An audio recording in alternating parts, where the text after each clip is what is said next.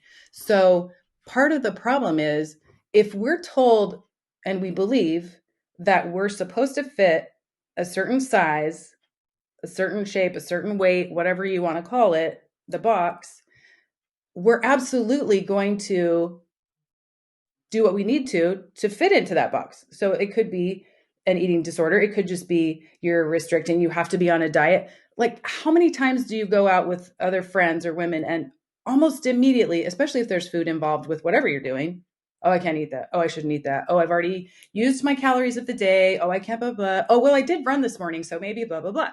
right?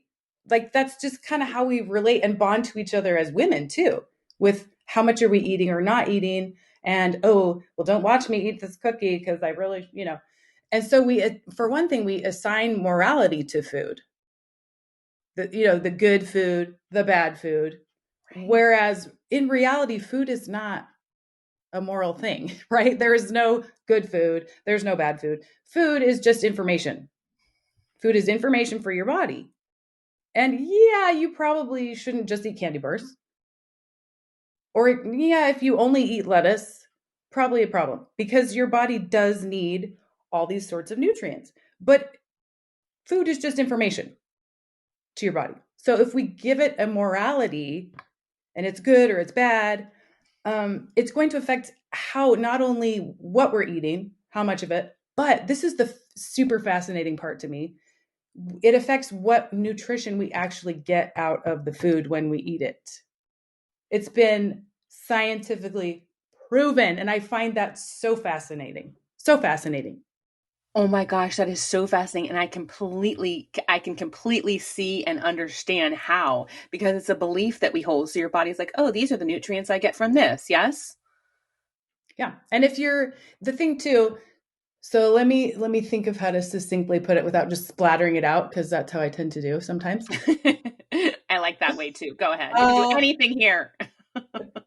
when we're okay, so some simple science. When we're in the fight or flight stress response sympathetic nervous system, up sympathetic nervous response, everything is go, right? So it literally shuts down your digestive system. You can't assimilate and burn calories. Your body is ready to go and fight or whatever. So if we're in that kind of a state when we're eating, your body is not going to be able to digest and take whatever out of it needs, and you're going to have more digestive issues, you're going to have more fat storage, less muscle building, all that kind of thing. So if you're, say, eating a piece of chocolate cake and you're like, oh my gosh, I really shouldn't be eating this, so I'm just going to eat it fast and I'm not going to shove it down, well then it's going to do even less for your body than if you go, this is the cake that my grandma made when I was little, I love it, it makes me think of her, I'm just going to savor it, enjoy it, and it's so good, and you're going to get more out of it, like just physiologically for your body and the nutrition. It sounds kind of woo woo or whatever, maybe, but it's literally been scientifically proven with blood Yeah. tests and other things like that. So I just think it's fascinating and it does make complete sense to me. It makes complete sense. Well, because like you said, it's been scientifically proven because when your sympathetic nervous system is activated, your parasympathetic system is not, which is where the rest and Right. digest is activated. And this is so interesting because so many things that you're sharing, I'm sure our guest listeners probably can relate or, to their friends or their mom or their aunt or, themselves, right? Like you said, this is such a culture, but having seen my mother, was in tremendous amounts of stress and trauma all the time in my household. And she chose food as her addiction to soothe her pain. Uh, and she would eat it just like you were talking about, like guilty stuffing, not enjoying the process. And my mother became obese and people are often shocked when they look at me and my lifestyle and how I think and operate or my weight, and they go, "Oh my gosh, your mother!" And probably because of the fact that I witnessed this, made Mm. me want something so different.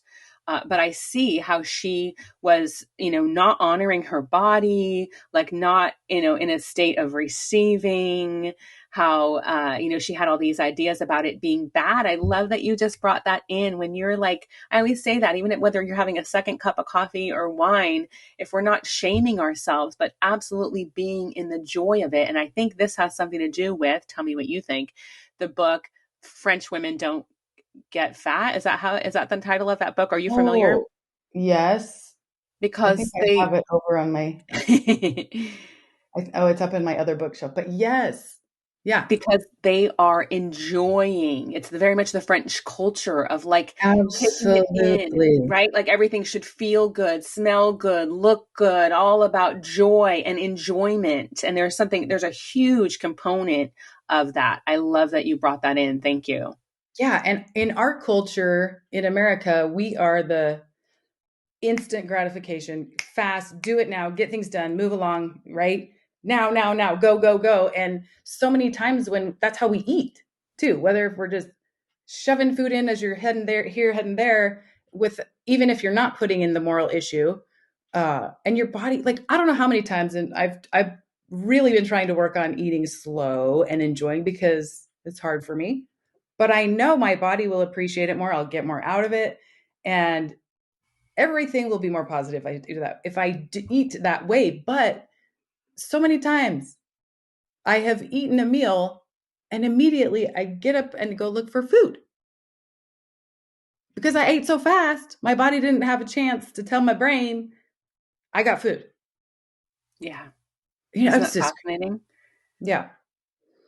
That is so But back to fascinating. I the think, moral issue really quickly because I wanted to add this yes. piece too that and this is something that my mentor Mark David from the Institute for the Psychology of Eating taught that I love. Not only do we put a moral uh, label on food, but also kind of on our bodies, right? There can be good and bad food, but also our bodies, they're bad and their appetite is bad. What do we hear from every almost every diet program out there to suppress your appetite, right? Or to control your appetite. Where he teaches, and I love this, why would you want to do that? Your appetite is given to you to keep you alive. It's a good thing. It's a positive thing to have an appetite. If you don't have an appetite and you stop eating, you die. You die. So it's beautiful to have an appetite and we should be nourishing it positively. And, so maybe one day you had a bad day and you ate the 12 cookies. Okay, they weren't morally bad. Your body's not morally bad. We go to food as humans. That's what we do when we're upset. Think of from the time you're a baby. You're upset, you get a bottle or a breast. You feel better. You get scraped up when you fall on your bike. Your mom gives you a cookie or a glass of milk, or you know what I mean? So we've been trained to use food to soothe ourselves. And that's not bad. It's a good coping mechanism for as long as it's good. And then we get to a place where, okay, that served me for this time. Where else can I step into something that might serve me better and move into that? But it's nothing to be shamed about or something to like suppress, control the appetite, tamp it down, because it's a necessary thing and it's a gift that we have an appetite that keeps us alive. It's just, learning as we do with every area of our life. As we learn better, we do better. And as we grow, the steps, but it's a natural thing that we do is eat, and we should. That is such a great teaching. Thank you for bringing that in, right? You do actually want an appetite. Yeah, like it's like anything we push away, like that which we resist persists. Like if we're trying to push away this natural thing, that it's growing, and that's where the when you are in deprivation, that's where the overeating, the binging, right, come in. Right. Yeah, that's really beautiful. Thank you for sharing that. And gosh, there's so much juiciness here. There's so much with food and nourishment, and you even said something about like having to pay attention to how fast you eat so that you slow down and your body gets the message. Your brain gets the message that you actually, oh, I am actually satiated now. I think that's where prayer comes in, or like Mm-hmm. blessing your food, because when we call ourselves into the moment and take time to enjoy our meal. I had a moment this morning where I had a lot of work to do and I was starting to rush, and I went, oh no, I'm not going to eat like that. because I know better. So I brought my, when we know better, then we can catch Right. ourselves in those moments, right? And that's the whole thing, is when you know better, you do better. Love that Yep. statement. So I stopped and I blessed the food, and I was like, oh, thank you for nourishing me. Oh, these strawberries are so beautiful. And I had this beautiful bowl of oatmeal with these raw, toasted, originally raw organic toasted walnuts, and just thanked it and saw it nourishing my body. And it was Why you not instant, like, invite me over for breakfast? because I'm not in the Pacific Northwest over there. Oh, right, Otherwise, you even got the memo to, like, we got the memo to be twinsies today. So it'd been right. perfect. See, and we matched our strawberries this morning with the red tops. But yeah, there's also, I think there's so much pressure on women, like you were saying, even from a young age, about how to look, and their hair and their body and their face, and how this ties into confidence and social media. I would love to have you speak on this. Like, what have you seen, like how social media has affected body image? Yeah. Well, you could say that it has in a little. Just kidding. Like profoundly, Right. profoundly. The thing that first comes to mind when you ask that question is I was listening to, I'm trying to remember who it was. It doesn't matter. I was listening to a podcast, I think it was last year, so not too far in the past, and I'm sure it's probably worse now. But one of the biggest trends that was being seen around a year ago in not dermatology, plastic surgery offices. Sorry, it's Monday morning. In plastic surgeons' offices was these like 18 to 21, 22-year-old girls, women coming in, showing their filtered selfies and saying, make me look like this. That's That blows my mind because, like, make me look like me, but it's not really me. This isn't a social media piece, but I remember when my kids were I think my daughter was in middle school when they started doing you could do enhancements on your kids' school pictures. I don't know if you've seen this. So they will take off, acne or if there's a stray hair or whatever. And I just thought, what are we doing? What are we doing? What Because are we doing? That what are we is doing? awful. I look at my mom's eighth grade picture from the 60s, 50s. When was she in eighth grade? Long time ago. And it's hideous. It is hideous. She's got, the cat of glass, and she had curly hair like mine, but it was like the mushroom do. It's hideous. I love that because it gives me permission to be hideous too. You know what I'm saying? Like these kids, if they're getting enhanced school pictures now, when they have kids in 20 years and their kids are looking back and go, oh, mom had this amazing, beautiful skin in middle school. She never had acne. Her hair was, you know what I'm saying? It's just exponentially making it worse. Like, I know that's not a social media thing, but that. Well, you just made me think of something that is absolutely horrific that we are doing that. You just made me think of something though with the editing of the photos. So then now this person, this child grows up who's had all their photos edited. Now their kids coming of age and they're taking them to get plastic surgery because they're Right. like, "Oh no, that's not how we look. That's not how Oh, we yes, present." yes, And this is happening today. Young, yes. mothers are doing this, young children. Apparently it's a thing in Southern California. And a big trend, at least a few years ago, and I haven't done my research on it currently, but a big trend a few years ago was giving girls breast enhancements for a graduation gift. I mean, nothing says I love you and I hope you're successful than having a bigger chest. I don't know. Why? Mm, I was speechless. My mouth, yeah, like I don't I haven't. understand. This is why. Wow. This is what propels me, right? Because I just think, no, we are so focusing on the wrong thing.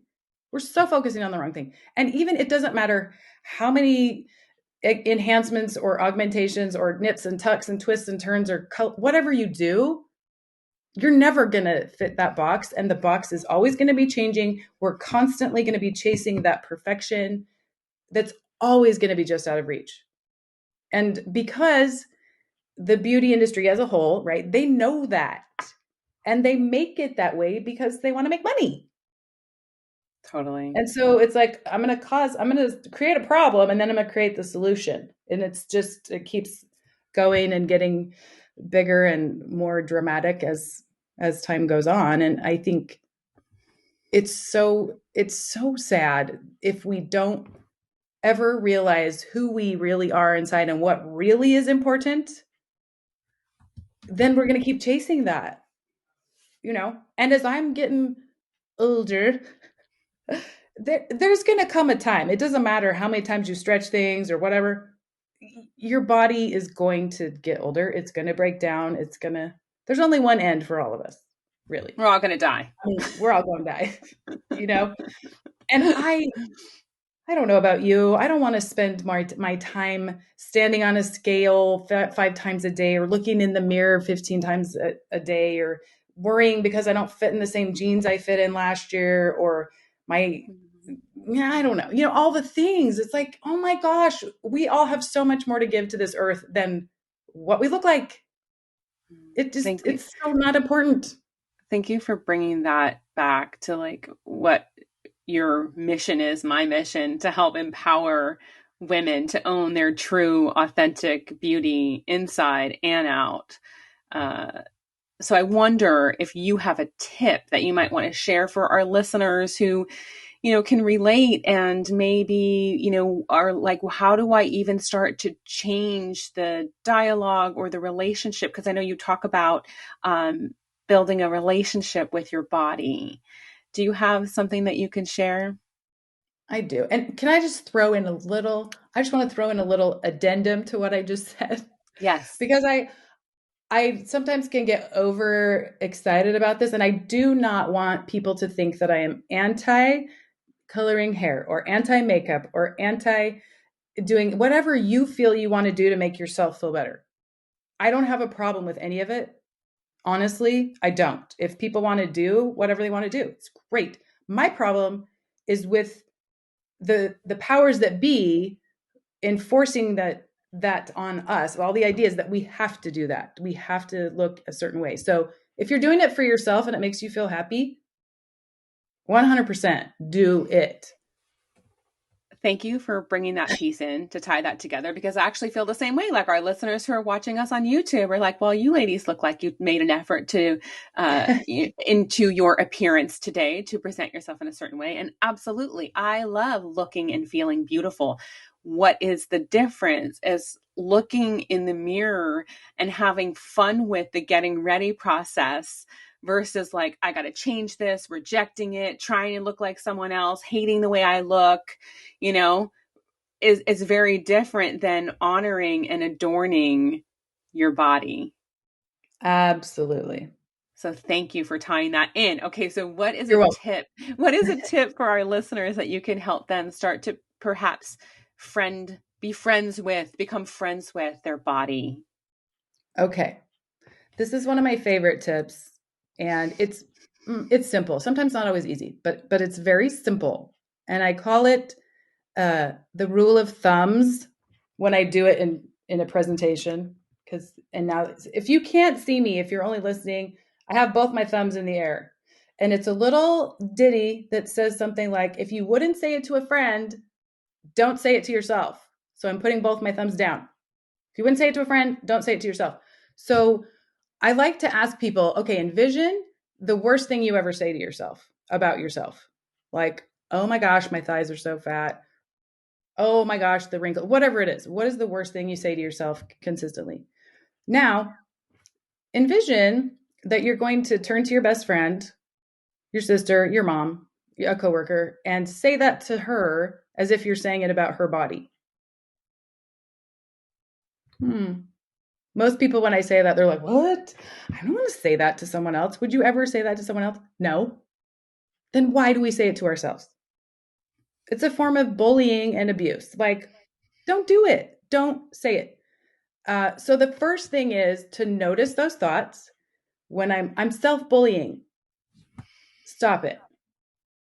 What else can I say that might even be neutral? If you can't go to a positive, if you can't be like, oh, well, I do love these big hips.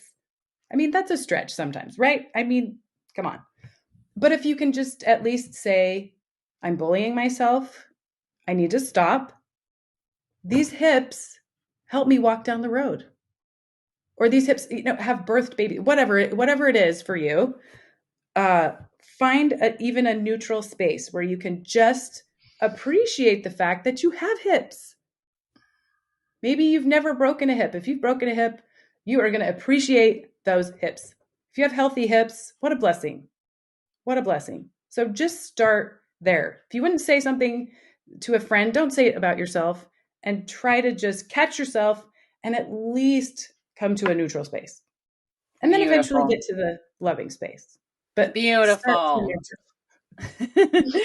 Thank you. I love that awareness, bringing the awareness in to change the habit. Thank you. So, what would you go back and tell your 20-year-old self? What is it something that you wish you knew about lifestyle, fitness, nutrition, wellness, image, any of these things we speak about here? Mm. I would first of all grab that girl and hug her hard. I would hug her and I would tell her, you are amazing. The way you are, you don't have to prove anything to anyone. I've been a perfectionist my whole life. And I'm just now starting to learn the beauty of imperfection and just trying things out and just doing things. And if it's not perfect, it's okay. It's okay that you just tried. So I would tell her that you're amazing. Stop trying to be perfect because you're not. And it's okay. And then I would tell her it's not all or nothing. It's all or something. All or something is way better than all or nothing because I pushed my body to the limit and past for years and years and years. And, I shouldn't have done that. There were things that I suffered and my body suffered because of it. And now that I'm still learning how to just give my body what it needs, listen to it instead of going, I'm going to go out for a 6-mile run today because I need to and I have to so I can keep my body in shape when my body really needs to rest. I'm trying to honor it more and listen to what it really, really needs. So that's what I would tell her. I don't know if she would listen because she's 20, but. I got teary-eyed with the hug. That was the sweetest thing. I think we should all just give ourselves a hug right now. Oh my gosh, I love to do that. Those are the best, right? Especially, we are recording this during, here we are in 2022. So, some of us are still not socializing as much. Let's just say that. So sometimes you got to give yourself a hug. So thanks for bringing that in too. And last but not least, is there a message that you would scream from mountaintops? What would that be? I love this question. There's so many things. I would be up there for hours and people would be like, oh. There's a crazy lady on the mountaintop screaming. Someone go get her. I'm going to direct it to two audiences. Can I do that? Mm-hmm. Mm-hmm. One, I would perk up the ears of every woman on the planet and girl, every person too, but we're talking specifically about women here, but just, you are enough. I would just yell that over and over. You are enough. You are enough. And then I want to shout to all the industries that try to tell us we're not enough to stop lying to us that we're not enough. Mm. Yeah. And then if I yelled long enough, maybe they'd both get the message. I don't know. I think you might not say the second one quite as nice, but probably not. Great messages. Thank you. Thank you for the work that you're doing. I know you have a gift for our listeners, the 5-day body image breakthrough about making friends with your body. So we'll have that link in the show notes for our listeners, as well as the other ways to contact you. Thank you for your time and beautiful work that you're doing. And for your big heart and helping women to really break through on loving themselves and who we are for being perfectly imperfect and beautiful, just as we are. Absolutely. And thank you for all that you do as well. I love that we're both kind of at parallel universes doing the same thing because it's so, so needed. It's so needed. And together, we are better together. So thank you Absolutely. for helping us ramp this up. All right. Have a blessed day. Thank you. You too. I'm Lisa Eddy, your host of the Sacred Beauty Lifestyle Podcast, which is now being shared here on YouTube. I hope this episode brought you insights and inspiration to radiate and shine with confidence. Remember to subscribe so you receive new episodes hot off the press right when they are released. And follow me on Instagram for more juicy tips at I am Lisa Eddy. Also, ladies and gentlemen, when you subscribe, like, and share these episodes, it helps me to get seen by more people. And that means a lot to me because I am committed to reaching millions of women across the globe and waking them up to this sacred beauty lifestyle, owning their true power and beauty, both inside and out. Now more than ever, we need more women shining instead of hiding. When we band together, we are unstoppable. This is how we change the world together. Remember the sacred beauty lifestyle and get on out there and shine. The world needs your light.